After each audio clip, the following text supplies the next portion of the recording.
Will Alexander Holtz actually be a better player going into the new year? And also, let's talk about Lindy Ruff and Dawson Mercer's contracts, because Mercer says he wants to re-sign with the Devils. He doesn't see himself playing anywhere else. And Ruff is still in his original deal with the Devils. How is that possible? We have a lot to discuss in today's episode of Locked On Devils. Buckle up, everybody. You're Locked On Devils, your daily podcast on the New Jersey Devils. Part of the Locked On Podcast Network, your team every day. Hi, this is Bryce Salvador, and you're Locked On Devils with Trey Matthews. Scores! Oh, Stevens stepped up, nailed him. Brodor's got the puck. What a shot. The Devils win the Stanley Cup. Alrighty now, what is up, New Jersey? Welcome back to the Locked On Devils podcast here on Locked On Network.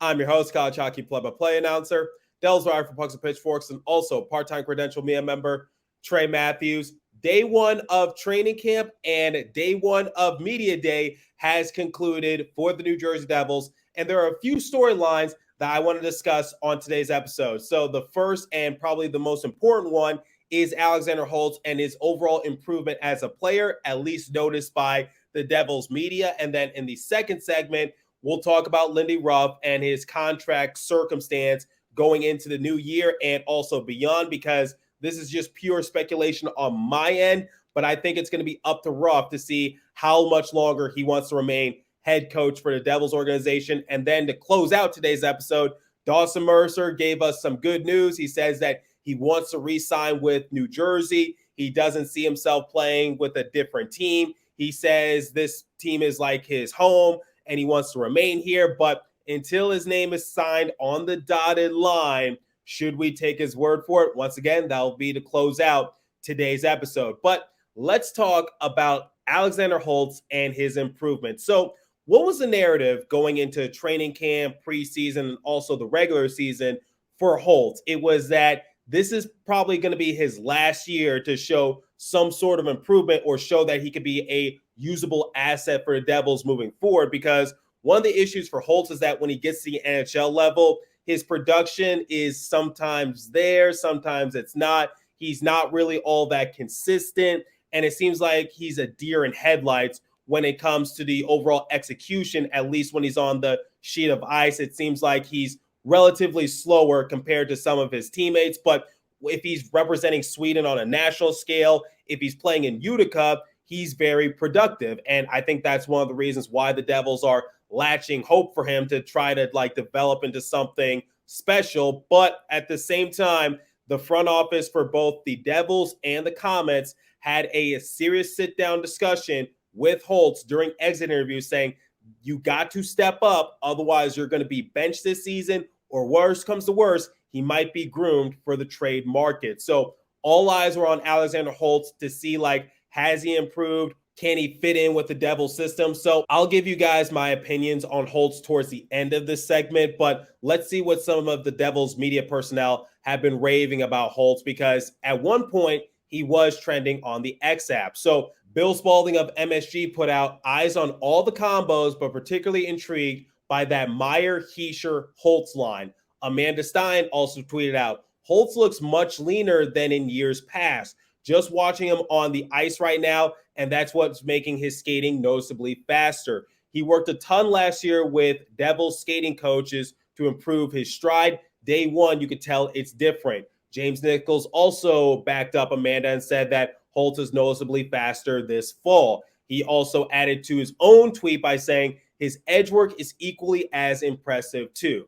So before I give my thoughts on Holtz, I just want to say that I'm glad that he's taking the initiative to try to improve upon his body so that way he can fit in a little better with the Devils system. That's a great first step, and hopefully he can build off it just a little bit more. And I'm glad that a lot of the Devils media is taking notice of his development, because once again, one of the biggest narratives going into this season is can Holtz finally just break through and be a serviceable player on the Devils roster? But here are my thoughts after day one of training camp, which is I'm going to take this with a grain of salt. Now, I'm not sure if this is a hot take or not, but once again, I'm glad that Holtz is taking the initiative to try to improve himself as a player. But I think we've seen this story pan out before, because let's go back to last year during the Prospects Challenge, because Alexander Holtz impressed during that span as well, then going into preseason.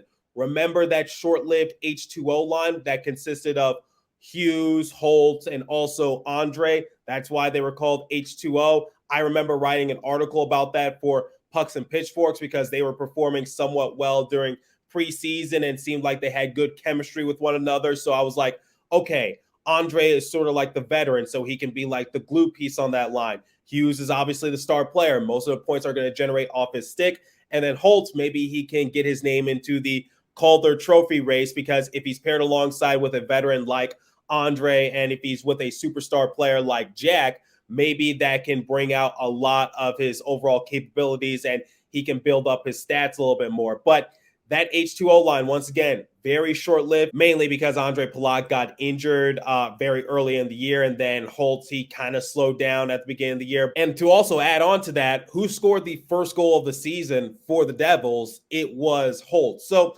the point I'm just trying to make is that we've seen this story with Holtz before, which is he impresses during preseason, he impresses during like a prospects challenge, wherever the case might be, but it just doesn't really pan out, because last season, once again, I talked about the narrative going into it for Holtz, which was he sometimes looked like a deer in headlights. Sometimes he seemed a little bit slow. Now, as you guys recall, last month I talked with Ben Burnell of Daily Sentinel Sports, and I said, is it the system change for Holtz? Like, what hinders his development? And he shared some light with me. He said, like, it's not the system. He says that Kevin Dineen tries to run a similar system to the Devils organization, which is fast-paced, but he says it's the overall mistakes, because for Holtz, if he makes a mistake in Utica, his leash is much longer compared to his tenure with the Devils, because if he makes a mistake under Ruff is more likely to bench him. But for Dineen, if Holtz makes a mistake, he'll let him go and just give him a few more chances. So that's the thing for Holtz, which is, can he limit those mistakes? And even if he's not the fastest guy out there, can you try to make sure you're not a nuisance in the execution for your team? So that's my thing, which is my expectation for Holtz is that, and once again, I don't know if this is going to be considered a hot take or not, but consider this a preview for a future episode in which I make a few bold claims for Devils. Here's one of my bold claims for them, which is I think Holtz will be better. In fact, there's no place for him to go but up. But in terms of him being that truly impactful player, I think if we look back at the 2020 draft and who the Devils selected in the first round, obviously you got Holtz, Dawson Mercer, Shakir Mukhamadullin, and I think people were projecting for Holtz to be the better player. But fast forward to the present time, the better player of those three was Dawson Mercer. So I think the player that people wanted Holtz to be, Dawson Mercer has already been that. And for Holtz, his role is going to be a lot different, which is his minutes aren't going to be as high. He's going to be a bomb six player. Most likely his line mates are going to be Eric Haula and Andre Palat. So can he make the most of that? So I think he's going to be a decent player. But in terms of him being that high caliber, impactful player, I think the Devils already found that in terms of looking back at the first round draft, and that was Dawson Mercer. I'm not saying that Holtz is going to be a bad player, but for the time being and for the foreseeable future, I just see Mercer being that better player. So I think at this point for Holtz, he might just be being groomed for the trade market. Now, what would the circumstance be? What player would he potentially be traded for? And what teams would be interested in his services? I don't really know. I'm not a psychic. I'm not a fortune teller. But that's my bold claim, which is Holtz will improve. I have no doubt in the back of my mind. But in terms of him being like a high caliber, impactful player, I just don't really see it. I see him being more of a solid asset, more of an X factor piece than maybe a perennial star player, similar to his draft buddy in Dawson Mercer. So that's what I think about Holtz. That's my expectation after day one of training camp. And I'm glad that people are taking notice of his improvement, but we've seen this story pan out before. So at least on my end, I'm taking it with a grain of salt.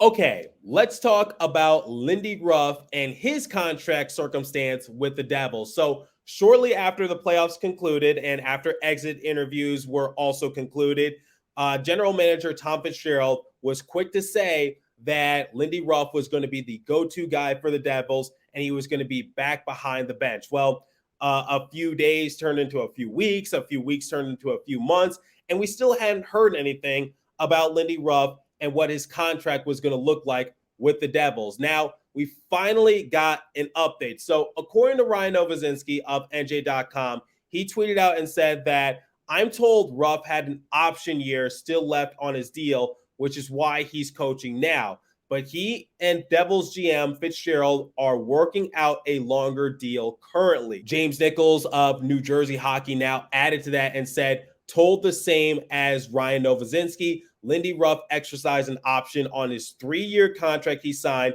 prior to the 2019-2020 season with the Devils. Therefore, he's operating under the same contract for a 4th year. So I'm glad that was clarified because I was told that Ruff had signed a 3-year deal with the Devils, but I was not aware, similar to a lot of people, of that option year. So it's still the same contract. He didn't sign a new deal, but he is at least the Devils head coach for this season. So I think it's safe to say that it's been sort of a whirlwind for Lindy Ruff and his tenure as coach for the Devils. I remember doing an episode about this early on in the summer. He was a finalist for the Jack Adams Trophy. A lot of people at the beginning of the year were saying, fire Lindy. Then it transformed into sorry Lindy. And basically, it's been a love-hate relationship between the Devils discourse and Lindy Ruff. So here are my thoughts on Lindy Ruff and his potential new deal with the Devils. I think, and this is just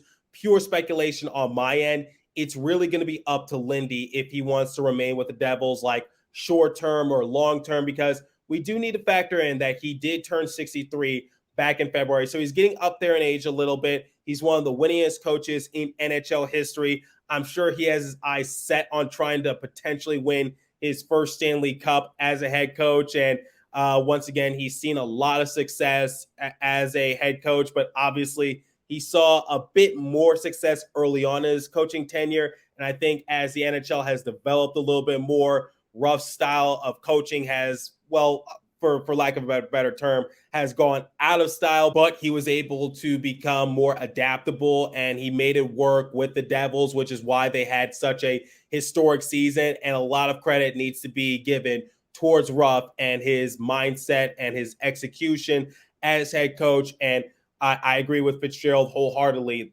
Ruff is the right man to have behind the bench for the Devils. A lot of players during exit interviews spoke fondly of Ruff, and they backed him up 100%. So I think at this point, it's just up to Ruff to see like what he wants to do with the Devils moving forward, because once again, getting up there in age. So does he want to sign like maybe a 2-year extension? Does he want to sign a 5-year extension? He really has to just weigh his options a little bit more. And I think the big question is like, when will this Devils team be ready to be like a legitimate Stanley Cup team? So we already know that the Devils are going to be contenders, no ands, ifs, or buts about it. But at the same time, I think the main question that a lot of people have is this team ready to finally just call themselves Stanley Cup contenders? And I think they have the assets to do so, but it's just a matter of like how the rest of the league is going to fare to them, because the Devils are no longer the underdogs going into the season. Teams are going to be gunning for them, and it's going to make it all that much harder. But like I said, it's really up to Lindy Ruff and where his headspace is at. I think he's going to try to weigh his options, weigh his future, and then he'll go from there. But if I had to make an educated guess, I'd say like if he was to sign an extension tomorrow, I'd say it'd be anywhere from 2 to 3 years, which is sort of like how I would compare Eric Halla's contract, which is it's that happy median of just trying to see where this team can go, because on the one hand, not too long, but at the same time, not too short. But as Tariq El-Bashir stated on my show just last week, NHL contracts in terms of head coaches don't really last long in general. So maybe that's just an irrelevant claim on my end, but I think that's what Ruff is just trying to do, which is he doesn't want to be here long-term, but he doesn't want to be here too short either. I think he's looking for that perfect window in which the Devils are truly ready to compete for a Stanley Cup. But could it be this year? Could it be next year? Could it be the year after? Once again, like I said in segment 1, I'm not a fortune teller. I'm not a psychic. So we'll see what happens. But I would love to have Lindy Ruff here for a longer period of time. And I think the players have responded really well to him. So who says you can't teach an old dog new tricks? Now, we're going to talk about Dawson Mercer and his contract situation momentarily. But before we continue, I want to tell you guys about Jase Medical. So the Jase Case provides 5 life-saving antibiotics for emergency use.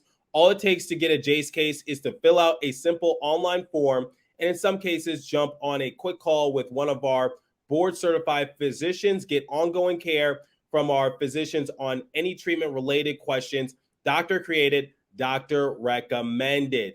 So here's the thing. Jase Medical is simple. Once again, you go online, fill out the form, and then you get a prescription, life-saving medications right to your door. The Jase Case gives you a peace of mind, so that way you are not just hoping that you can have access to medication in case of an emergency. Jase Medical makes sure you have the medication in hand. So save more than $360 by getting these life-saving antibiotics with Jase Medical, plus an additional $20 off by using the code LOCKEDON at checkout on jasemedical.com. That's JASE medical.com.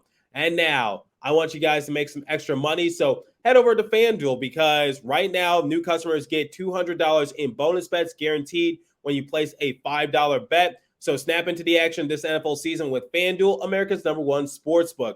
Once again, that's $200 in bonus bets, win or lose. If you've been thinking about joining FanDuel, there's no better time to get in on the action. The app is so easy to use. There's a wide range of betting options, including spreads, player props, over and unders, and more. So visit FanDuel.com/lockedon and kick off the NFL season. FanDuel, the official partner of the NFL. Visit FanDuel.com, and why don't you bet on some Devils money lines, props, and more? But please remember to do so responsibly. Okay, let's talk about Dawson Mercer to close out today's episode. So according to Mike Moriel of NHL.com, he tweeted out on the X app and said, Dawson Mercer, when asked about wanting to remain a Devil, he becomes a restricted free agent after this season. He said, quote, I love it here. This is where I've been playing for 2 seasons, drafted by them. I call this home, and it's a really special spot to play. So here are my things for when a player says like they want to remain here long-term or they want to re-sign a new contract. I want to believe Dawson Mercer. I really do. But at the same time, it's something similar to I said about Jesper Bratt and his contract case last season, which is Bratt was saying that he wanted to remain with the Devils organization long-term. He wanted to get a new deal worked out, but that took months to do. And he was eligible to sign a new contract on January 1st, but he didn't get it done until early on in the summer. So the one thing I just want to say is that I'm not trying to doubt Dawson Mercer, but for me, and it's the similar phrase I use in segment 1, I take verbal agreements with a grain of salt. I want it to be officially official. So I'm waiting for Dawson Mercer to sign his name on the dotted line. And it's definitely one of the main talking points I've been discussing during the course of the offseason, which is the Devils, yes, they have a lot of players signed long-term.